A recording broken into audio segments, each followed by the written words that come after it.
All right, everyone, let's get back into the swing of things, shall we?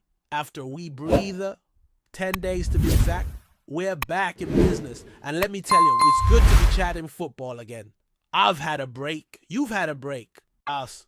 Well, more like a break from me, which might have been the real blessing. But now it's time to shift our focus. We're no longer dwelling on the past season. The sights are set on what's coming next. And yes, I'm already feeling a flicker of excitement for the months ahead. Even, and I'll brace for the backlash here, for the Club World Cup. I know. It's not the most beloved tournament on the calendar, but honestly, any kind of proper football in the summer months is a win in my book. Keeps the pulse going, keeps the banter alive. So while I was soaking up some rays in Western Australia, Perth to be specific, which by the way is supposedly the most isolated major city on the planet, I kept one eye on the footballing world. And just to paint the picture for you, the nearest proper city to Perth is Adelaide, which is about 2,000 kilometers away. That's like Glasgow to Moscow in distance. Mad, right? But enough geography. Let's get into what really matters. During my stay down under, I caught a match, Australia versus Japan. Now I went in hoping to catch a glimpse of Dyson, or maybe Rio, or at the very least Kyogo. But sadly, none of them featured. Dyson was granted some time off to be with his newborn Rayo still nursing that nasty knee knock from that horror of a tackle at the tail end of the season, and Kyogo, well, he's just not quite right at the moment. So there I was, sat in the stands watching a pretty dire 90 minutes, truth be told. Australia snatched it right at the end, a last-minute goal to seal a 1-0 win, basically punching their ticket for the next World Cup. As for Japan, I took it upon myself to give their gaffer Hajime Moriyasu a right look of disgust on behalf of the Celtic support. You're welcome. Now I've got to say, the stadium was something else. Allegedly holds the same capacity as Celtic Park, which I find hard to believe. It felt way bigger being there in person. Massive place. Impressive. But look back to matters closer to home. While I've been sunning myself, Celtic's transfer business has been, shall we say, sluggish. I say that with a sprinkle of sarcasm. Hopefully that comes through. Because as of now, we've signed absolutely no one new apart from Kieran Tierney. And even that's not exactly breaking news. We've known about Tierney's potential. Returned for months now. Speaking of Tierney, he's been in the Scotland squad recently, but dropped out after their first game. Scotland managed a cracking performance. 3-1 defeat at home to Iceland. Aye, brilliant stuff. Losing to what's basically a supermarket chain. Anyway, Tierney played in that match but then pulled out, which naturally raised a few eyebrows, given his injury history. But from what Steve Clarke's been saying, there's no real cause for concern. Apparently, Tierney came into the camp with a slight knock from the end of his club season with Arsenal, and the plan might have always been for him to feature in just one game. Now he's getting a bit of a rest before heading back to Lennoxtown. So deep breaths, nothing major there. In terms of players going out, Scott Bain's departure has now been confirmed. He's joined Falkirk, and from what I've gathered, there was a bit of a connection between Stevie Woods and John McGlynn that helped smooth that deal through. Another name heading out is Joey Dawson, who's returned to Scunthorpe United, the very club we signed him from back in 2021. He made just one appearance for Celtic. If you're struggling to recall it, it was that bizarre closed-door match against St. Johnstone. I think it was on Boxing Day, during Ange's first season, right in the thick of the Omicron surge. Kyogo went down early in that one Giacomakis, was nowhere to be seen, and in stepped young Dawson. Never really featured again, and now he's off. Wish him all the best. Now onto the rumors, the whispers in the wind, and maybe, just maybe, we've got something a wee bit concrete. Enter Callum Osmond. First things first, should we be signing players who don't even have a Wikipedia page? I'll leave that to you to mull over. But in fairness, if this move goes through, I'd expect a wiki page to pop up soon enough, complete with all the daft trivia fans love to throw in there. His lad's coming from Fulham, where he's been part of their academy.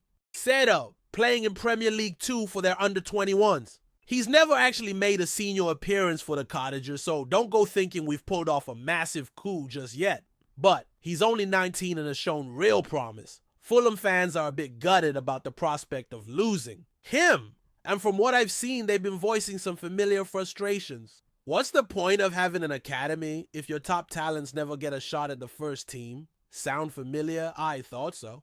So here's the situation. Osman scored 18 goals across various competitions for Fulham's U21s last season. That's not me plucking numbers from thin air. That's direct from Fulham's own site. He notched 10 in the Premier League. 2-5 in the Premier League International Cup, 2 in the National League Cup, and 1 in the Virtue Motors Trophy. That form even earned him a nomination for the Premier League 2 Player of the Season. Not bad for someone still flying under the radar. And look before you get too cynical, which I wouldn't blame you for given our transfer track record lately. There is precedent for this kind of signing working out. Remember Moussa Dembele, also a Fulham Academy lad, also signed on a free. And we all know how that turned out. Now I'm not saying Osman is the next Dembele, far from it, because Dembele had already racked up games in the Championship before joining us. He was clearly brought in to lead the line. Osman, by contrast, seems more like one for the future.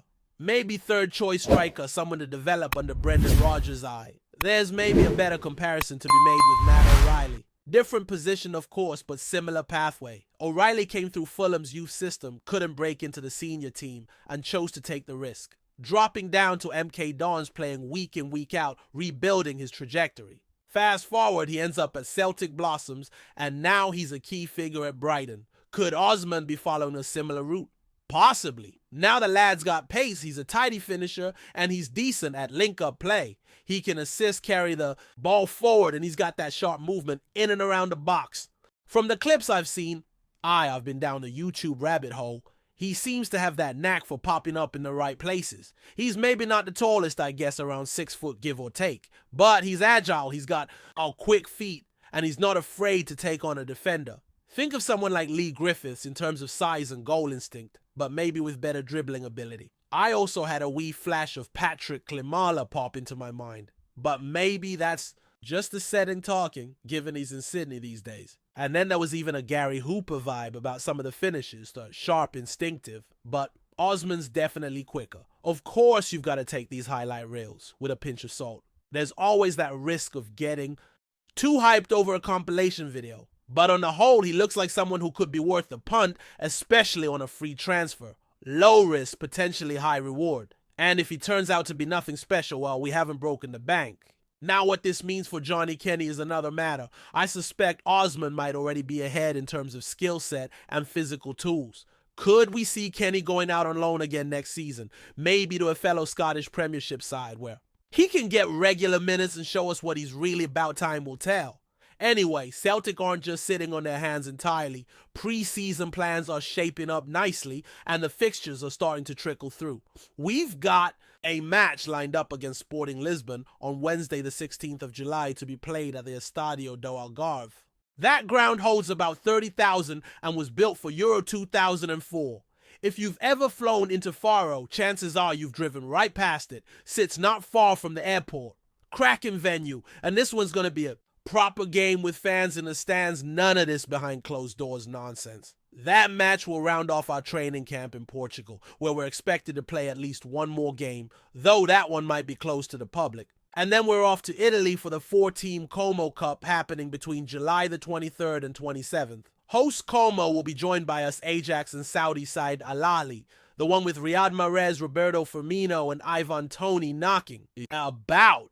Word on the street is we'll face Ajax in the semi-finals, likely on the Thursday, and in either a final or third place match depending on how we get on. Should be a decent challenge regardless. So looking ahead at this preseason, it does feel like we've actually got a proper build-up for once, which is refreshing considering some of the scrambled summers we've had in the past. Facing teams like Sporting Lisbon and Ajax is no joke. That's serious opposition. These are the kind of games that push your squad and really show who's up to the task and who might need more time. Playing Al Ahly or Como in the final stages of the tournament will give us an idea of how the squad copes with different styles too.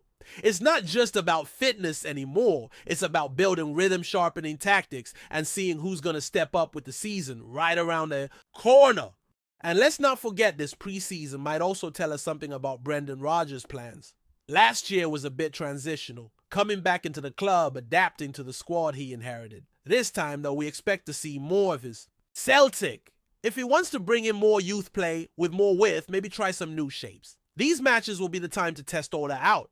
It'll be telling to see who starts regularly, who gets phased in gradually, and who might be on the way out. Still a few names floating about that we could be saying goodbye to before the window shuts. It's also the time for younger players to take their shot.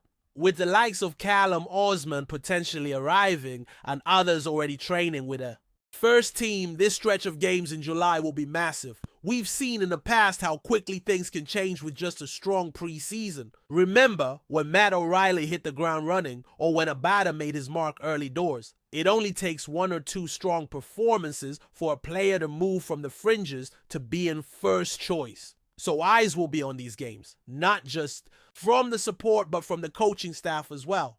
And of course, the transfer window is wide open. As much as we like to moan about how slow things seem, Celtic always end up doing business. Sometimes late, sometimes early, but we get there. The Osman deal looks like the first proper one we're on the brink of closing, but it's certainly not going to be the last. There's still plenty of work to be done, especially up top and at centre-back. We've got depth eye, but we're still 1 or 2 injuries away from being stretched thin, and we know how brutal a long campaign can be. So while it might feel quiet just now, the wheels are turning. And once those first friendlies kick in and the players are out there in the sun, knocking the ball about with proper opposition, everything will start to move a lot quicker. This is the calm before the storm, as they say. And knowing Celtic, there's always a storm on the horizon. But that's what makes it all so exciting, isn't it? Before we proceed, subscribe to our channel and enable notifications to receive all exclusive news about Celtic FC. Don't miss any details about your favorite team. It's extremely important for Celtic FC fans.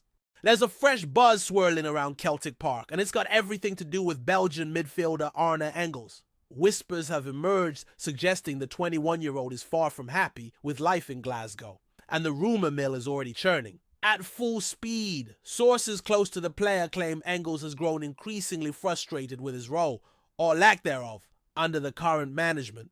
Despite his talent and work ethic on the training pitch, he reportedly feels overlooked and undervalued, particularly in key matches where his name is consistently left off the team sheet.